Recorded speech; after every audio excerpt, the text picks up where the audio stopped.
a vós, Senhor. Queridos irmãos e irmãs, domingo passado nós vimos que Jesus chamou os 12 e os enviou na primeira missão, dirigida às ovelhas dispersas da casa de Israel. Era uma missão não a todos os povos, mas especificamente ao povo de Israel. E o evangelho de hoje começa justamente com esse retorno dos apóstolos, né? Os apóstolos reuniram-se com Jesus e contaram tudo o que haviam feito e ensinado, né? Então eles fazem o relatório da sua missão, né? E Jesus ouve. O evangelho de Marcos é o evangelho mais curto e às vezes alguns pensam que ele é um evangelho mais, digamos assim, pobrezinho, né? Porque é menor nas suas... Mas é injusta essa colocação, porque Marcos, com o seu estilo próprio, ele nos mostra muito dos gestos de Jesus, do coração de Jesus. O acento da liturgia do domingo passado era a missão.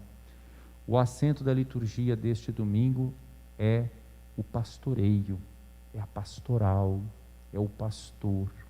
É claro que o missionário e o pastor estão ligados, né? O modelo, a inspiração para o pastor, para todos nós, é Jesus Cristo. E Marcos nos apresenta justamente a postura de pastor de Jesus. Jesus disse aos apóstolos, porque afinal de contas, eles estavam, nós sabemos pelos outros evangelistas, Mateus e Lucas, cheios de entusiasmo, né? Jesus então quer convidá-los a uma reflexão mais profunda sobre aquela missão que desempenharam. Sabe que eles estão também cansados, porque a multidão sempre os seguia. Eles pregaram a palavra, eles expulsaram demônios, eles curaram pessoas, como Jesus lhes mandara. Então diz Jesus, vejam como ele é atento às necessidades dos apóstolos, e é atento também às nossas necessidades dos agentes de pastoral, porque um perigo na nossa vida é nós cairmos no ativismo, né? Ficarmos assim com tantas tarefas, com tantas missões, que às vezes nos esgotamos. Eu estou falando de coisas boas, né? Coisas ruins ninguém deve fazer, né?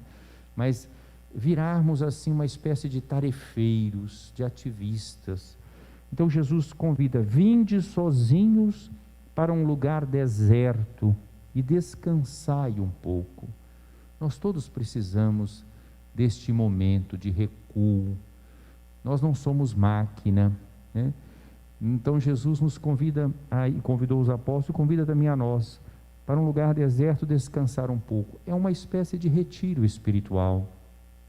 É um momento de avaliação pastoral e da própria caminhada missionária. Na nossa paróquia mesmo, graças a Deus, como na nossa arquidiocese, nós temos essa prática das assembleias, dos conselhos. Estamos com tudo isso interrompido por causa da pandemia, que não permitiu que nós realizássemos, mas vamos chegar lá, né?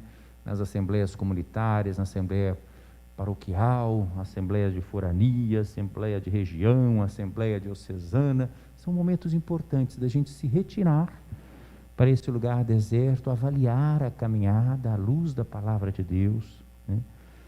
E também descansar.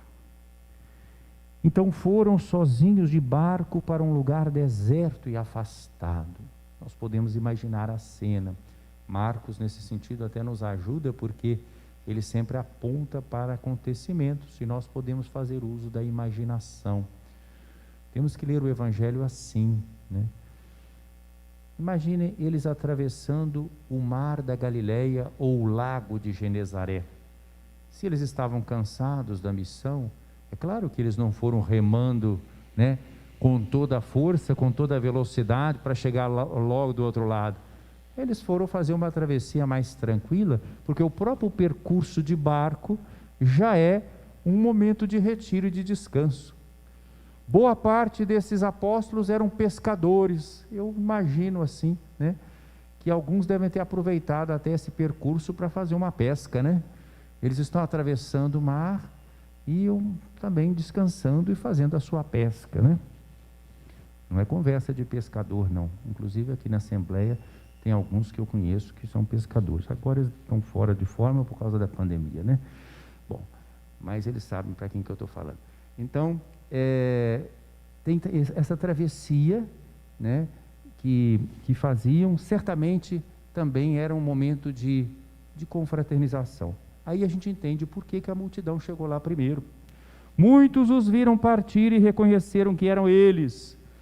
Saindo de todas as cidades, correram a pé e chegaram lá antes deles.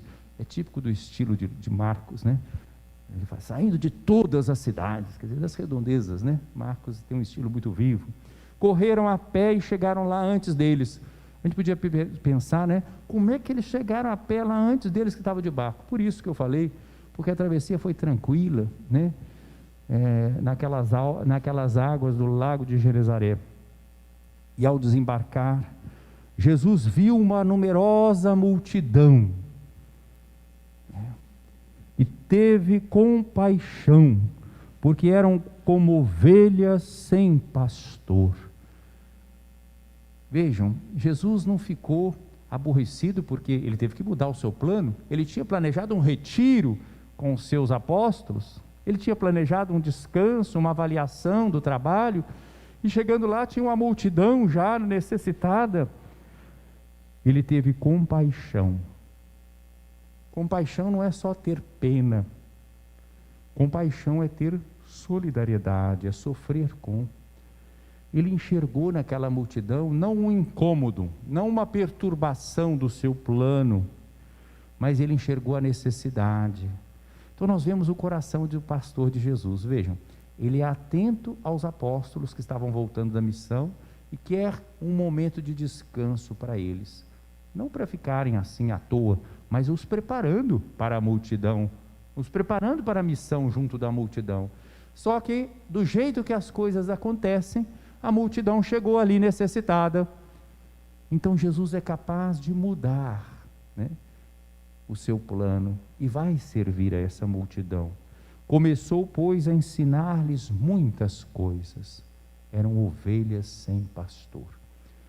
Meus irmãos, todos nós temos responsabilidade pastoral. Todos nós batizados. Alguns mais, outros menos, mas todos temos. É claro, os ministros ordenados, por excelência, por ofício, temos a responsabilidade pastoral. Mas todo cristão, todo batizado, tem responsabilidade pastoral. Na família, o marido tem responsabilidade pastoral em relação à sua esposa. A sua esposa tem responsabilidade pastoral em relação ao seu marido, né? Os pais têm responsabilidade pastoral em relação aos seus filhos, né? Nós somos todos cuidadores uns dos outros. Aliás, temos enfatizado, sobretudo nesse tempo de pandemia, que é tempo de cuidado. Pastoreio é cuidar, né? É ter compaixão como Jesus. Jesus então mostra que nós devemos ser capazes de nos adaptar, perceber a necessidade das pessoas e servir as pessoas, sem virarmos máquina, também cultivando os momentos de intimidade com o Senhor, de abastecimento espiritual, de refazer as forças físicas, tudo isso, né? Então Jesus tem atenção com os agentes de pastoral, que Ele quer também descansados e preparados para amar e servir, e tem atenção com a multidão, sendo capaz de modificar o seu plano para atender a multidão. É realmente o bom pastor. A primeira leitura tirada do profeta Jeremias é uma preparação para o evangelho de hoje. Jeremias fala daqueles maus pastores que não cuidaram, que deixaram o rebanho perder-se. Aqui, quando Jeremias está falando de pastores, ele está falando tanto das lideranças religiosas, como também das lideranças políticas daquele tempo. Deixaram dispersar o rebanho. Israel conheceu a experiência amarga do exílio, de ser desterrado. Por isso é que o Senhor lamenta por esses maus pastores, mas o Senhor mesmo promete que vai reunir as suas ovelhas. Eu reunirei o resto de minhas ovelhas de todos os países, para onde foram expulsas, e as farei voltar a seus campos, e elas se reproduzirão e multiplicarão. E aí ele fala de novos pastores. Suscitarei para eles novos pastores que as apacentem. O Senhor quer continuar contando com os pastores humanos, frágeis, limitados que somos nós, para realizar o seu projeto. E vem ainda a promessa do Messias. Eis que virão dias, diz o Senhor, em que farei nascer um descendente de Davi. Reinará como rei, será sábio, fará valer a justiça e a retidão na terra. Naqueles dias, Judá será salvo, Israel viverá tranquilo. Este é o nome com o que o chamarão, Senhor, nossa justiça. Só para vocês terem uma ideia, assim, rapidamente, desse contexto, isso que eu falei, ele está criticando tanto as lideranças religiosas como políticas. Nesse tempo é um tempo de Nabucodonosor, rei da Babilônia, que invadiu aquela região de Judá, invadiu a cidade de Jerusalém e prendeu o rei Joaquim, e levou Joaquim preso para a Babilônia. E no lugar de Joaquim colocou um rei fantoche, que ele controlava, inclusive, que era tio de Joaquim, inclusive mudando o nome deste rei para Sedecias, que significa o Senhor é minha justiça. Pretensioso Nabucodonosor. Ele queria que o rei, né, tivesse esse nome, o Senhor é minha justiça de Nabucodonosor, né? Então ele queria um rei que ele manipulava e quase colocando Deus também manipulado. Por isso é que na profecia de Jeremias, ele fala que Deus vai suscitar um descendente de Davi, que governará com justiça, e ele será chamado Senhor, nossa justiça, não minha justiça.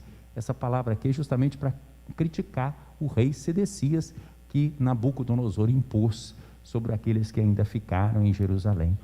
Então é nossa justiça, quer dizer, realmente um Messias que se preocupa com todo o povo. Isso se realiza no Evangelho, como nós ouvimos hoje, Jesus, esse bom pastor.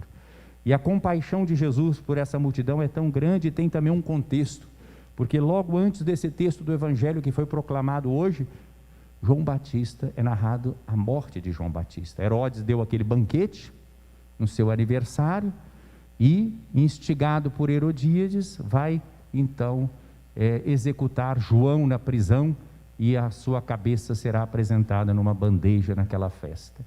Então, quando Jesus olha para aquela multidão, eles tinham perdido até João Batista, que era alguém que estava orientando o povo. Então, ele olhou para eles, são como ovelhas sem pastor. Tem todo um contexto. E eles ainda não estão procurando Jesus por causa do pão. A multiplicação dos pães vem depois. Eles estão procurando Jesus para ter uma orientação de vida, para ouvir a palavra do reino. Então, esse texto do Evangelho de hoje é a realização da profecia de Jeremias. E esse bom pastor que é Jesus, como nós ouvimos na segunda leitura, carta aos Efésios, é aquele que nos traz a paz, que derruba o muro da separação. Vocês lembram da campanha da fraternidade deste ano? Campanha da fraternidade ecumênica, que baseou-se exatamente nesse texto da carta aos Efésios, que foi proclamado hoje na missa. Ainda está ali o cartaz, lá no fundo. Cristo é nossa paz. É uma citação desse texto que está aqui. Em Jesus Cristo, vós que outrora estáveis longe, vos tornastes próximos pelo sangue de Cristo. Ele de fato é a nossa paz. Cristo é a nossa paz, foi o lema da campanha da fraternidade deste ano. Do que era dividido, ele fez uma unidade, foi uma campanha da fraternidade ecumênica. Ele destruiu o muro da separação, a inimizade. No templo de Jerusalém havia uma parte chamada o átrio dos gentios, onde os pagãos podiam entrar, mas eles não podiam ir mais para frente, era só restrito para os judeus. Por isso aqui fala, o Cristo derrubou esse muro da separação. Ele veio oferecer a salvação para todos os povos. Por isso que nós estamos na missa aqui hoje, porque a maioria de nós, não sei se tem algum aqui que é judeu de origem, né? Nós estamos aqui exatamente porque Cristo derrubou o muro, senão nós não seríamos cristãos, senão o Evangelho não teria chegado a nós. Essas pessoas que pensam numa igreja sectária, né? Uma igreja toda na defensiva, uma igreja hostil ao trabalho ecumênico, uma igreja que não se preocupa com a situação social, essas pessoas se afastam desse Evangelho de Jesus Cristo. Ele é a nossa paz, que derrubou o muro da separação e promove a reconciliação entre nós e Deus e entre nós. Então, ele quis reconciliá-los, quis criar em si um homem novo, estabelecendo a paz, reconciliá-los com Deus, ambos em um só corpo por meio da cruz, Assim ele destruiu em si mesmo a inimizade. Ele veio anunciar a paz a vós que estáveis longe e a paz aos que estavam próximos. É graças a ele que uns e outros, judeus e pagãos, em um só Espírito temos acesso junto ao Pai. Então podemos concluir com este salmo de hoje, que sintetiza essa mensagem. O Senhor é meu pastor, o Senhor é o pastor que me conduz, felicidade e todo bem hão de seguir-me. O Senhor é o pastor que me conduz, não me falta coisa alguma.